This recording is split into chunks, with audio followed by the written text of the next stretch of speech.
Fancy saris, కంచిపట్టు సారీస్ కి ప్రత్యేకంగా పెట్టింది పేరు మన పూర్ణిమ ప్రింట్స్, కేపీహెచ్పీ అండ్ మాదాపూర్.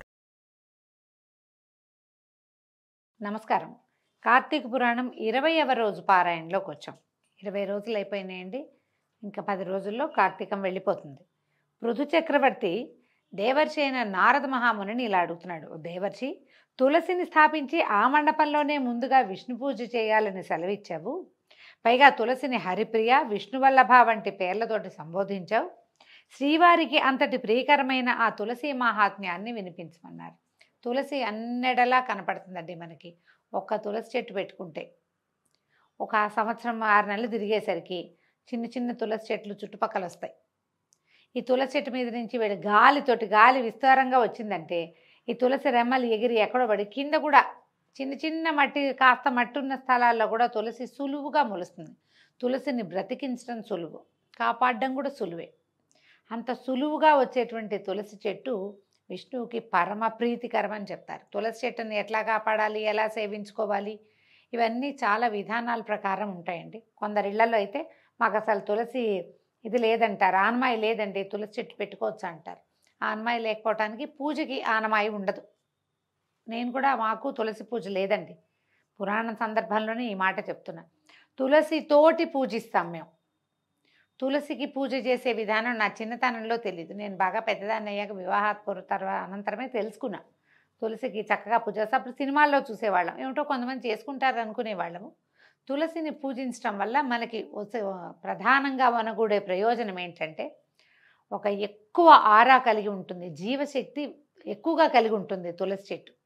ఈ చెట్టుని రోజు ముట్టుకోవటం వల్ల శుభ్రం చేయటానికి తులసి వనాన్ని లోపలికి వెళ్ళాలి, దాని చుట్టూత ప్రదక్షిణ చేయాలి, నీరు పోసేటప్పుడు తాకుతాము, ఇట్లా ముట్టుకుంటాము.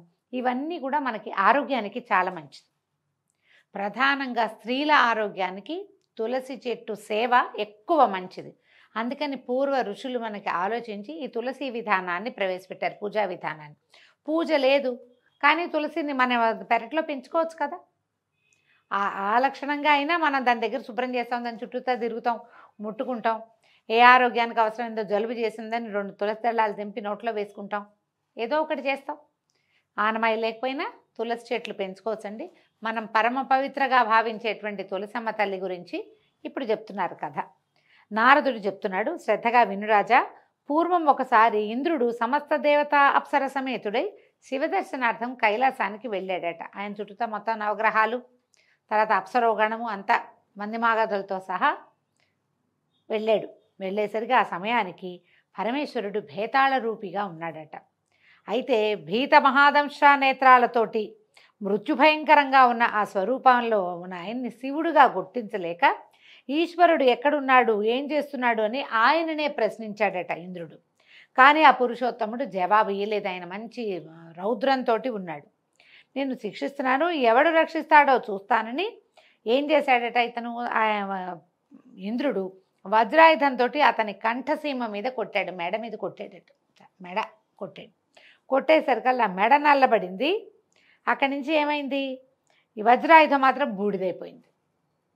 ఆ ఊరికే గుచ్చుకుని నల్లబడింది తప్పిస్తే అంతకంటే ఏం అవ్వలేదు. వజ్రాయుధం బూడిదైపోయేసరికల్లా అక్కడి నుంచి ఈయన దగ్గరికి వెళ్ళి కొట్టాడు కదా. ఈ కొట్టిన సమయంలో ఆ భీషణ మూర్తి నుంచి ఇలా మంటల్లాగా వచ్చేసినట్టు ఒక తేజస్సు బయటకు వస్తుంది. ఆ తేజస్సు దేవేంద్రుడిని కూడా దగ్ధం చేసేలాగా ఉండటంతో దేవగురువైన బృహస్పతి ఆ భేతాళ స్వరూపం శివుడేనని గ్రహించి ఈ ఇంద్రుడిని వెనక్కి లాగి అతనికి బోధించి, ఈయనే శివుడులాగా తెలుస్తున్నాడు, నీ శక్తిని నిర్వీర్యం చేయగలిగిన వాడు మహాదేవుడే అయి ఉండాలి, నమస్కారం చేయి, ప్రాణ శరణాగతి చేయమని పరిపరి విధాలుగా చెప్పి అతనితోటి నమస్కారం చేయించాడు. తర్వాత ఈ విధంగా శాంతి స్తోత్రం కూడా చేశాడట. బృహస్పతి కృత భేతాళ శాంతి స్తోత్రం. నమోదేవాదిదేవాయ త్ర్యంబకాయ కపర్ధినే త్రిపురఘ్నాయ శర్వాయ నమోంధక నిశూనవే విరూపాయాదిరూపాయ బ్రహ్మరూపాయ శంభవే యజ్ఞ విధ్వంసకర్త్రే వై యజ్ఞానాం ఫలదాయినే కాలాంతకాలకాలాయ కాలభోగిధరాయ చ నమో బ్రహ్మ శిరోహంత్రే బ్రహ్మణ్యాయ నమో నమః అని ఇలాంటి అద్భుతమైన శ్లోకాలతోటి బృహస్పతి ఆ భేతాళ స్వరూపంలో ఉన్న మహాదేవుడిని అనేక విధాలుగా స్తుతించాడు. ఈ విధంగా ప్రార్థించడంతో ఆ మహాభేతాళ స్వరూపంలోంచి సాధారణ శివస్వరూపంలోకి వచ్చినటువంటి పరమేశ్వరుడు లోకనాశకమైన తన త్రినేత్రాగ్నిని ఉపసంహరించేందుకు నిశ్చయించి, బృహస్పతి, నా కోపం నుంచి ఇంద్రుణ్ణి నువ్వు బ్రతికించినందుకు కాదును, ఇక నుంచి నువ్వు జీవ అనే పేరుతోటి ప్రఖ్యాతి పొందుతావు. నీ స్తోత్రం నన్ను ముగ్ధుణ్ణి చేసింది, ఏదైనా వరం కోరుకోమన్నాడు. అంటే అప్పుడు ఆ మాట మీద బృహస్పతి అన్నాడట, పరమేశ్వర, నీకు నిజంగా సంతోషం కలిగితే మళ్ళీ అడుగుతున్నాను, స్తోత్రాల్లో కూడా మమ్మల్ని రక్షించని అడిగాను, ఇప్పుడు కూడా త్రిదివేశుని త్రిలోకాలని కూడా నీ మూడో కంటి మంట నుంచి రక్షించు. ఎందుకంటే ఆయన కోపం వచ్చేసరికి ఆ కంట్లో నుంచి మంట వచ్చేస్తుంది. నీ పాలాగ్ని జ్వాలల్ని శాంతింపజెయ్యి, ఇదే నా కోరిక మహాదేవ అని అనేక విధాలుగా ప్రార్థించేసరికి పరమేశ్వరుడు సంతోషించి, వాచస్పతి, నా మూడో కంటి నుంచి వెలువరించిన అగ్ని వెనక్కి తీసుకోదగింది కాదని తెలుసుకో.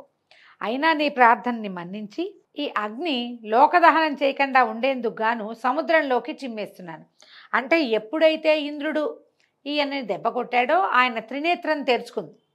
నేత్రంలో నుంచి ఒక మంట, అగ్ని జ్వాల బయటకు వచ్చింది. బృహస్పతి అనేక విధాలుగా స్తుతించి స్వామి అయ్యవారిని ప్రసన్నం చేసుకుంటే ఆ బయటికి వచ్చిన మంట ఇంకా ఎక్కడికి వెళ్ళాల, అలా జ్వాల వెలువడుతోందనమాట. ఆయన కన్ను మూసి, మూడవ కన్ను త్రినేత్రాన్ని మూసేసి ఈ అగ్ని జ్వాలని సముద్రంలోకి నెట్టేశాడట.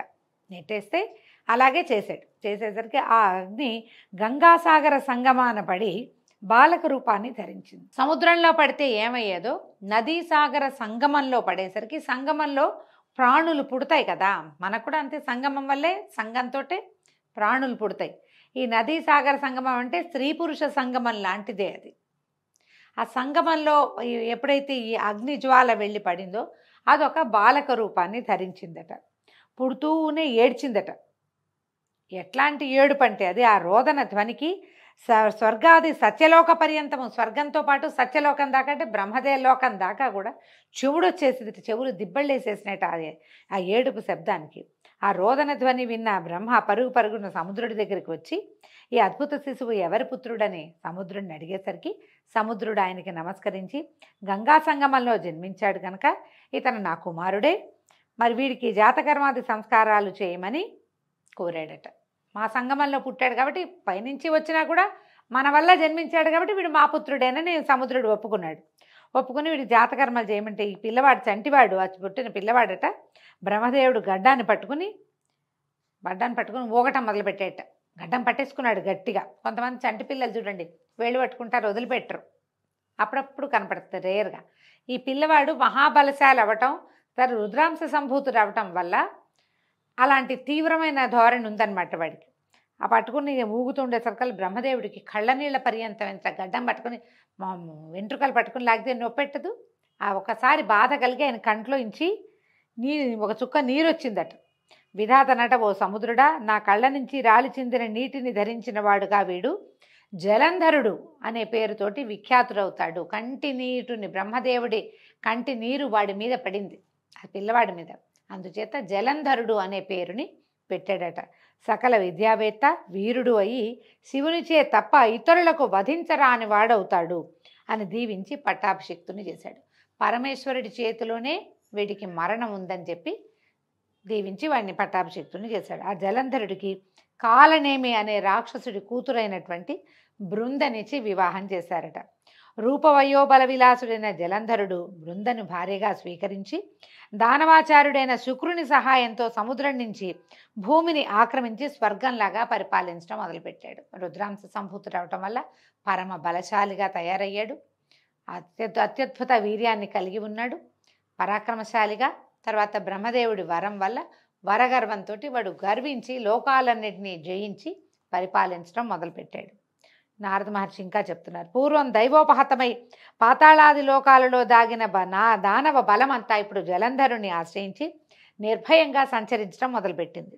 ఆ జలంధరుడు ఒకనాడు శిరోవిహీనుడైన రాహువును చూసి వీడికి తలలేదేమిటి అని ప్రశ్నించిన మీదట శుక్రుడు గతంలో జరిగిన క్షీరసాగర మథనము, అమృతపు పంపకము, ఆ సందర్భంగా విష్ణువు అతని తల తెగవేయటము ఇత్యాదిగా గల ఇతిహాసం అంతా చెప్పాడు. ఇది ఎప్పుడు జరిగింది కదండి? క్షీరసాగర మథనం జరిగినప్పుడు అమృతాన్ని దేవతలకి మాత్రమే పంచే ఉద్దేశంలో ఉన్న మహావిష్ణువు మోహిని అవతారాన్ని దాల్చి దానవులని మోహపరిచి రాక్షసులకి పంచిపెట్టాడు అమృతం. రాహువు అది తెలుసుకుని దేవతల రూపాన్ని ధరించి దేవతల మధ్యలో కూర్చుని అమృతాన్ని స్వీకరించాడు. అయితే విష్ణుమూర్తి ఏం చేశాడు, వాడి తల తెగటార్చాడు. మొండెం వేరే తల వేరేగా ఉన్నాయి. రాహువు కేతువు అంటారు కదా, వాడికి తల లేకపోయేసరికల్లా శిరోవిహీనుడు, వాడికి తల లేదు. ఇక తల లేకపోతే అడిగేసరికల్లా ఇదంతా విషయం తెలుసుకున్నాడు. ఇది వినేసరికల్లా సముద్రతనయుడైన జలంధరుడు మండిపడ్డాడు. తన తండ్రి అయిన సముద్రుని వధించడం పట్ల చాలా మదన పడ్డాడు. సముద్రుడు నా తండ్రి, అది వేరే వాళ్ళు చిలకటం ఏమిటి, నొప్పెట్టుతుంది కదా చిలికితే. సముద్రుని మధించటం అంటే బాధించటంగా భావించాడనమాట. ఆ తర్వాత ఖష్మరుడు అనేవాడిని దేవతల దగ్గరికి రాయబారిగా పంపించాడట. వాడు ఇంద్రుని వద్దకు వెళ్ళి, నేను రాక్షస ప్రభు అయిన జలంధరుడి దూతని, ఆయన పంపించిన శ్రీముఖాన్ని విను. ఇంద్ర, నా తండ్రి అయిన సముద్రుని పర్వతంతో మధించి అపహరించిన రత్నాలన్నింటినీ వెంటనే నాకు అప్పచెప్పు. సముద్రంలో నుంచి ఎన్ని వచ్చినాయండి? లక్ష్మీదేవి వచ్చింది, చంద్రుడు వచ్చాడు, ఓషధులు వచ్చాయి, ఐరావతం వచ్చింది, కల్పవృక్షం, కామధేనువు, తర్వాత ఎన్నో అప్సరసలు ఎంతోమంది, వజ్రాలు, రత్నాలు, మణులు, కౌస్తుభాలు, లెక్కలేదు ఎన్నొచ్చినాయో, శంఖాలు గవ్వలతో సహా మదనంలోంచి పుట్టినవే. మా తండ్రిని మతించడం వల్ల వచ్చినవన్నీ కూడా మా తండ్రిలోంచి వచ్చాయి కాబట్టి అది మా ఆస్తి, మాది మాకు అప్పచెప్పి తీరాలి నువ్వని ఒక శ్రీముఖాన్ని పంపించాడు. చెప్పేసరికల్లా ఈ అమరేంద్రుడు అన్నాడు, ఓ రాక్షస దూత, గతంలో నాకు భయపడిన లోకకంటకాలైన పర్వతాలని, నా శత్రువులైన రాక్షసుల్ని ఆ సముద్రుడు తన గర్భంలో దాచుకున్నాడు. అందువలనే సముద్రమథనం చేయవలసి వచ్చింది. ఇప్పటి మీ రాజులాగానే గతంలో శంఖుడనే సముద్రనందనుడు కూడా అహంకారంతో ప్రవర్తించి నా తమ్ముడైన ఉపేంద్రుని చేత వధింపబడ్డాడు. కాబట్టి సముద్రమథన కారణాన్ని దైవతగణ తిరస్కృతికి లభించబోయే ఫలితాన్ని కూడా మీ నాయకుడికి విన్నవించుకో అని చెప్పాడు. భస్మరుడు జలంధరుడి దగ్గరికి వెళ్ళి మగుడు చెప్పిన ఈ దేవేంద్రుడు చెప్పిన విషయాలన్నీ చెప్పేశాడు.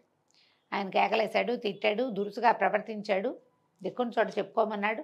మరి వాక్యాలు అలాంటివే కదా ఇంచుమించుగా, అవన్నీ చెప్పాడు. చెప్పేసరికల్లా మండిపడిపోయేటట జలంధరుడు. మరుక్షణమే స్వర్గం మీద సమరం ప్రకటించాడు. శుంభ నిశుంభాది సైన్యాధిపతులతో సహా దేవతల మీదకి దండెత్తాడు. ఉభయ సైన్యాల వారు ముసల పరిఖ బాణ గదాది ఆయుధాలతో పరస్పరము ప్రహరించుకున్నారు. వాళ్ళ దగ్గర ఉన్న అన్ని ఆయుధాలతోటి చచ్చేలా కొట్టుకున్నారు. రథగజ తురగాదిక శవాలతోటి రక్త ప్రవాహాలతోనూ రణరంగం నిండిపోయింది. రాక్షస గురువైన శుక్రుడు మరణించిన రాక్షసులందరినీ మృత సంజీవిని విద్యతోటి బతికిస్తుండగా, మృత సంజీవిని విద్య కథ తెలుసు కదండి, కచుడు దేవయ్య అనే కథ చెప్తాం. అందులో ఈ మృత సంజీవని చాలా విశేషంగా కనపడుతుంది. ఆయనేమో ఈ చచ్చిపోయిన దానవులందరినీ మృత సంజీవనితో బతికిస్తున్నాడు. దేవగురువైన బృహస్పతి అచేతనాలైన దేవగణాలను ద్రోణగిరి మీద ఉన్న దివ్యౌషధాలతోటి చైతన్యవంతం చేయటం మొదలుపెట్టాడు. ఇది గ్రహించిన శుక్రుడు జలంధరుడికి చెప్పి ఆ ద్రోణగిరిని సముద్రంలో పారేయించాడు. ఇది వాళ్ళు కూడా బతికొస్తున్నారు, మన వాళ్ళు బతుకుతున్నారంటే మన దగ్గర మృత సంజీవని ఉంది, వీళ్ళ దగ్గర మృత సంజీవని లేదు దేవతల దగ్గర. ఎట్లా వీళ్ళు బతుకుతున్నారంటే ద్రోణగిరి మీద అద్భుతమైన మూలికలు ఉన్నాయి, వాటితోటి చచ్చినవాడు బతికేందుకు అవకాశం ఉంది. మనకు కూడా మూలికా వైద్యం కోమాల్లో ఉన్న వాళ్ళని లేవదీస్తుందని చెప్తారు కదా. ఎప్పుడైతే ఈ రహస్యాన్ని గ్రహించాడో శుక్రుడు ఇతను జలంధరుడికి చెప్పగానే జలంధరుడు ఏం చేశాడు, మహాశక్తివంతుడు కదా, ఆ ద్రోణగిరిని ఎత్తి సముద్రంలోకి విసిరేసేసాడు. ఎప్పుడైతే ద్రోణ పర్వతం అదృశ్యమైందో అప్పుడు బృహస్పతి దేవతలను చూసి, ఓ దేవతలారా, ఈ జలంధరుడు ఈశ్వరాంశ సంభూతుడు కాబట్టి మనకు జయింపశక్యం కాకుండా ఉన్నాడు, అందువలన ప్రస్తుతానికి దాక్కుందాము, ఎవరి దారిని వాళ్ళు ఇళ్ళకెళ్ళిపోండి, పారిపోండి అని హెచ్చరించాడు. అది వినగానే గురువే గన భయపడితే ఇంకేముందండి, పెద్దవాడు భయపడ్డాడంటే చిన్నవాళ్ళకి ఆటోమేటిక్గా భయం వేస్తుంది. భయార్తులైన దేవతలందరూ కూడా యుద్ధరంగం నుంచి పారిపోయి మేరుపర్వత గుహాంతరాలని ఆశ్రయించారు. మేరుపర్వతం దగ్గరికి దేవతలు దానవులు రారు, అది వేరొకరికి తెరవబడదనమాట. ఆ లోపల గుహల్లోకి వెళ్ళిపోయారు వీళ్ళు. అంతటితో విజయాన్ని పొందిన జలంధరుడు ఇంద్ర పదవిలో తాను పట్టాభిషిక్తుడై శుంభ నిశుంభాదులను తన ప్రతినిధులుగా నిర్ణయించి పారిపోయిన దేవతల్ని బందీల్ని చేయడం కోసం కొంత సైన్యంతో మేరుపర్వతాన్ని సమీపించాడు. మేరుపర్వతాన్ని సమీపించాక ఏం జరిగిందో రేపటి భాగంతో తెలుసుకుందామండి. ఈ రోజుతో 20వ రోజు పారాయణ పూర్తయింది. రేపు ఉదయం మళ్ళీ కలుసుకుందాం. నమస్కారం.